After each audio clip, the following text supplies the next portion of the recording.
Je m'appelle Sylvain Griotto, je suis pianiste et compositeur, et ici surtout pianiste pour ce projet Les Fantômes d'Hérouville.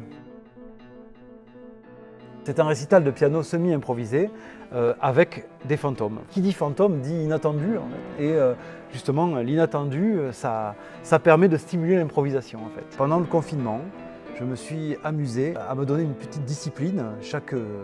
Chaque mardi matin, je faisais ce qu'on appelle une cover, une reprise au piano en fait, d'un morceau plus ou moins connu, mais que je pervertissais un petit peu. J'ai été programmé dans un festival qui voulait faire une sorte de rétrospective de ça.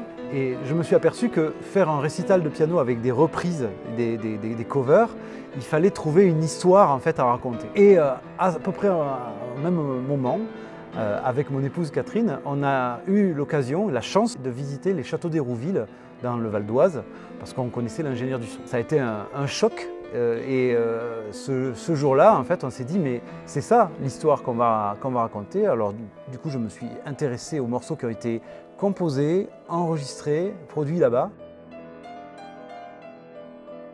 Alors, le château d'Hérouville est très important en fait, dans l'histoire des musiques populaires parce que c'est une invention déjà. Michel Magne qui a eu d'un seul coup l'idée de se dire mais pourquoi les artistes en fait quand ils viennent enregistrer ne sont pas libres de vivre en fait à l'endroit où ils enregistrent en fait et de ne pas être juste prêts pour enregistrer. Donc il leur a offert tout le confort qu'il faut pour pouvoir créer dans un endroit paisible, loin de tout et où ils peuvent se concentrer uniquement là-dessus. En fait, à partir de l'invention de Michel Magne, en fait, plein d'autres personnes ont gravité autour et ils sont venus en fait les plus grands comme Elton John, David Bowie, Iggy Pop, les Pink Floyd, Jacques Higelin en France et Claude Nougaro aussi.